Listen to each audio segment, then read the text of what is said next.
இவ்வளோ நேரம் வாயிருக்குன்ட்டு என்ன வேணா குற்றச்சாட்டு சொல்லலான்னு சொன்னவங்க கடைசியில் வந்து என்ன எவிடன்ஸ் இருக்குன்னு கேட்குறாங்க. எஸ்ஓபின்னு ஒரு விஷயம் போட்டது விஜயானாக்காக தான் அப்படின்றது அவர் கன்வே பண்ணியிருக்கார். அவருக்காக தான் போட்டிருக்காங்க. ஏன் அப்படின்னா ஒரு ஒரு எந்த அரசியல் கட்சியும் ரெக்கக்னைஸ்ட் ஆகிறதுக்கு ஒரு குறிப்பிட்ட டைம் எடுக்கும். பட் ரெக்கக்னைஸ் ஆன பார்ட்டிக்கு ஒரு விதமான ரூல்ஸும் ரெஜிஸ்டர்டு பார்ட்டிக்கு ஒரு விதமான ரூல்ஸும் கொண்டு வருது. அதுலேயும் இவ்வளோ எண்ணிக்கைக்கு மேலே வரவங்களுக்கு இந்த ரூல்ஸ்லாம் இருக்கும் அப்படின்ட்டு இருக்கிறதே முடியாமல் இருக்க ரூல்ஸ்லாம் கொண்டு வருது. அதுலேயும் சிங்கிள் விண்டோ ஆப்ரேட்டிங் சிஸ்டம் கூட கிடையாது. ஒவ்வொரு டிபார்ட்மெண்ட்டுக்குன்னு தனித்தனியாக போயிட்டு ஊரெல்லாம் அலைய விடுற வேலை. அதனால அதை சொன்னார்.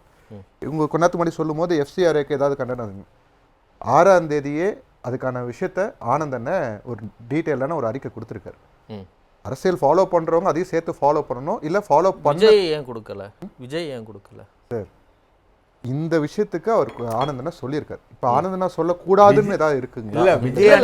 சொல்லலைங்க. இப்போ விஜய் வந்து திமுகவை விமர்சிக்கிறாரு, பாஜகவை விமர்சிக்கிறாரு. விளாத்திக்குளம் விஷயத்துக்கு விஜய் ட்வீட் போடுறாரு. அந்த பெண் வந்து பாலியல் வன்கொடுமை செய்யப்பட்டு கொல்லப்பட நிச்சயம் கேட்கணும். எதிர்கட்சியே அதில் எந்த மாற்று கருத்தும் இல்லை.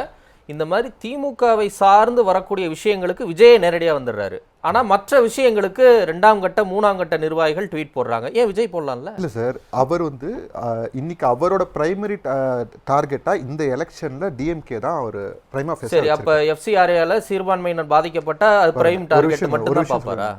இன்னைக்கு இதில் மத்திய அரசாங்கம் கொண்டு வர முக்காவாசி திட்டம் இல்லை, 99% திட்டங்கள் அது மக்கள் விரோதத்துக்காக தான் அப்படின்றதுல மாற்று கருத்து கிடையாது. சரி, நீங்கள் ஒவ்வொரு விஷயத்துக்கும் எதிர்ப்பு தெரிவிக்கிற இடத்துல இருக்கிறோமே தவிர உண்மையில அங்கே சேர்ந்து சண்டை செய்ய வேண்டியவங்க உண்மையில சண்டை செய்யறாங்களான்னு இருக்கு.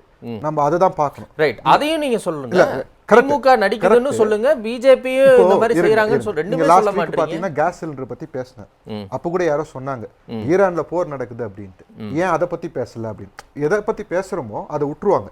அதை விட்டுட்டு இதை பத்தி பேசினாரா அதை பத்தி பேசினாரா அப்படின்றதுதான் இவங்க எடுத்துட்டு போறாங்க. ஈரான் விஷயத்தை எல்லாம் யாரும் பேச சொல்லல லோகேஷ். குறைஞ்சபட்சம் எஃப்சிஆர்ஏ பேசி இருக்கலாம், இல்ல மும்மொழி கொள்கை இஷ்யூவா அவர் பேசி இருக்கலாம்.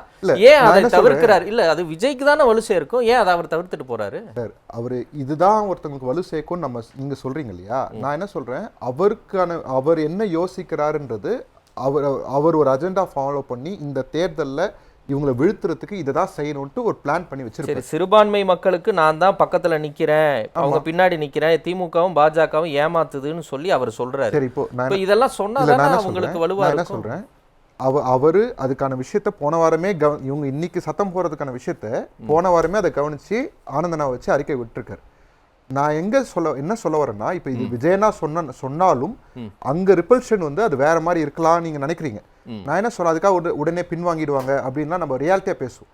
அதுக்கான விஷயத்த செஞ்சிருக்காங்க, செய்யவே இல்லை நம்ம பொதுவா ஒதுக்க முடியாதுன்றதுதான் பாயிண்ட் ஆஃப் வியூ. இல்ல இது அரசியல வேற மாதிரி கூட சொல்லலாம். இப்ப நீங்க சொல்றீங்க பாத்தீங்களா, இப்ப காரணங்களை சொல்வதற்கு ஒரு ஒப்புக்கு ஒண்ணு பண்ணி வச்சுட்டு இதெல்லாம் சொல்லியிருக்காங்க நீங்க பார்க்கலையா அப்படின்னு இதை எடுத்துக்கலாம்ல. அப்படி கிடையாது. ஏன் நான் என்ன சொல்றேன், நீங்க இது இப்போ ஒரு எலெக்ஷன் டைம் நடந்துட்டு இருக்கு. அந்த டைம்ல வேணுனே வந்து பாஜக வந்து இது பாராளுமன்றம் கூட்டி சில விஷயங்கள் செய்துன்னு வச்சுப்போம். ஓகேங்களா? இப்போ இதை விஜயனா அட்ரஸ் பண்றாரு, ஓகேங்களா? நீங்க கேட்குற மாதிரி அட்ரஸ் பண்றாருன்னு வச்சுப்போம். அவங்க இது வந்து யாருக்கு வந்து ஓட்டா கல்டிவேட் பண்ண ட்ரை பண்ணுவாங்க? பிஜேபி எல்லாமே உங்களுக்கு ஓட்டு இல்ல நான் சொல்ல ஒரு கரெக்டா புரிஞ்சுக்கணும். இதை ஓட்டா யாருக்கு கன்வெர்ட் பண்ண ட்ரை பண்ணுவாங்கன்னா டிஎம்கே வந்து அவங்களுக்கு ஃபேவரா ஓட்டு கன்வெர்ட் பண்றது ட்ரை பண்ணுவாங்க. அப்படி பார்த்தா நீங்க எந்த இஷ்யூ சொல்லவே முடியாது. கரெக்ட்டா? இல்ல நான் என்ன சொல்றேன், இன்னைக்கு கூட விஜய் என்ன சொல்றாரு, நீங்க எந்த மூஞ்ச வச்சுன்னு போய் ஓட்டு கேட்பீங்கன்னு கேட்கறாரு. அதுக்கு இன்னைக்கு ஸ்பாட்ல பதில் சொல்றாரு ஸ்டாலின் சார். சொல்றாரு நாங்க வந்து உரிமையோட போய் வாக்கு கேட்போம் அப்படின்ட்டு சொல்றாரு. பேரை சொல்றது மாட்டாரு, ஆனா அவர் என்ன கேள்வி கேட்டாலும் அதுக்கு ஒன்று விமர்சனம் உண்டு. விஜயனா சொல்லக்கூடிய ஒவ்வொரு விஷயத்துக்கும் வெயிட்டேஜ் இருக்க போய் தான் கேட்குறீங்க, ஏன் இதை சொல்லலை ஏன் அதை சொல்லலைன்றதுக்கு நான் கேட்குறேன். நான் என்ன சொல்றேன், அவர் எந்த நேரத்துல எந்த விஷயத்துக்கு இம்பார்ட்டன்ஸ் கொடுக்குறாருன்னு இருக்கு. இந்த 15 days அதெல்லாம் உட்கார்ந்து கணக்கு எடுத்துக்கிட்டு இருக்கணுமா? யாரு எதுக்கு ஃபர்ஸ்ட் இம்பார்ட்டன்ஸ் கொடுக்குறாரு? அவர் கொடுக்கவே இல்லை. நம்ம ஒன்றும் இல்லைங்க, தொகுதி மறுவரையறை பத்தி இஷ்யூ போய்கிட்டு இருக்கு. தென்னிந்தியாவுடைய தொகுதிகள் குறைக்கப்படுகின்றன அப்படிங்கிற மாதிரி விஷயம் ஒரு பர்னிங் இஷ்யூவா மாறுது. நாடாளுமன்றத்தில் அதை பண்ண போறாங்கன்னு சொல்றாங்க. அது சரியோ தவறோ உங்களோட பாயிண்ட் ஆஃப் வியூல அதையாவது குறைஞ்சபட்சம் நீங்க பேசலாம்ல. அப்ப எதுவுமே பேசாம வெறும் திமுக எதிர்ப்பு, திமுகவும் பிஜேபியும் கூட்டு அப்படிங்கிற ஒற்றை விஷயத்தை மட்டுமே திரும்ப திரும்ப சொல்லி ஜெயிச்சிடலாம் அப்படின்னு நினைச்சா அது உங்களுக்கே பாதகமா போயிடாதான்னு கேட்கிறேன். இல்லை சார், நான் அங்கே தான் மறுபடியும் சொல்கிறேன், இந்த ப்ராப்ளம்ஸை இதே மாதிரி ஏற்கனவே இந்த விஜயகாந்த் ஐயாவாக இருக்கட்டும் மற்றவங்களையும் வச்சு இதே மாதிரி தான் ட்ரிகர் பண்ணி எல்லாரையும் சேர்த்து பேசுங்கன்ட்டு அந்த இடத்துக்கு நகர்த்தி அந்த ஓட்டெல்லாம் அவங்களுக்கு ஏற்ற மாதிரி கல்டிவேட் பண்ணிக்கிட்டாங்க. நான் மறுபடியும் சொல்றேன், இது ஓட்டு நடந்திருக்கு. அப்ப எல்லாமே உங்களுக்கு ஓட்டு கணக்கு தான். இது இப்ப பிஜேபி எதிர்த்தா திமுகவுக்கு ஓட்டா மாறிடும், அதனால நாங்க கம்முனு இருப்போம்னா என்ன அரசியல்? சரி, எங்க பிரச்சாரம் நீர்த்து போக கூடாதுன்றது தான் பாயிண்ட் ஆஃப் வியூ. நீங்க ஓங்கி அடிங்க, யார வேணாலும் அடிங்க, ஒண்ணும் பிரச்சனை. நீங்க பிஜேபி எதிர்க்கணும்னு கூட சொல்லல, பிஜேபி ஆதரிங்க, இல்ல திமுக ஆதரிக்கிறோம் நீங்க சொல்லலாம். Right, okay. இல்ல நான் அப்படி சொல்ல வரல. நீங்க ஏதோ ஒரு ஸ்டாண்டாவது எடுங்கங்கிறது தானே நான் சொல்றேன். ஸ்டாண்டே எடுக்காம இருக்கிறதுக்கு நீங்க சொல்றீங்களா தான் இல்ல. இப்ப இந்த 3 விஷயம் பேசப்படுது இல்ல, எஃப்சிஆர்ஏ, இந்த மும்மொழி கொள்கை, இந்த தென்னிந்திய அவர் ஆனந்த் போட்டாருன்னா கூட வச்சுக்கிட்டுங்க, அது எனக்கு பிரச்சனை கிடையாது. இப்ப விஜய் சொன்னார்னா அதோட வெயிட்டேஜ் என்ன அப்படிங்கிறது தானே நான் கேட்கிற ஒரே கேள்வி. ஏன் சொல்ல மறுக்கிறார்? அது அவருக்கே வலிமையை சேர்க்கும்ல, ஏன் செய்ய மாட்டேங்கிறான்னு கேட்கிறேன். அவர் செய்வார் சார், அவர் சொல்லுவார். அது வரைக்கும் வெயிட் பண்ணணும். அவருக்கு தெரியும் சார் எப்போ சொல்றேன். அது வரைக்கும் மக்கள் வெயிட் பண்ணுவாங்களான்னு நான் கேட்குறேங்க. சொல்லுங்க. நான் என்ன கேட்குறேன் சார், இப்போ இங்கே இதில் பாராளுமன்றத்தில் இருக்கிற திமுக இன்னைக்கு மொத்த பெரிய இது மேண்டேட் கொடுத்துருக்காங்க மக்கள். இவங்க உண்மையிலே செய்யணும்னு நினச்சிருந்தா எவ்வளோ விஷயம் செஞ்சுருக்கலாம். அவங்கள செய்யலை, அவங்களெல்லாம் விட்டாச்சு.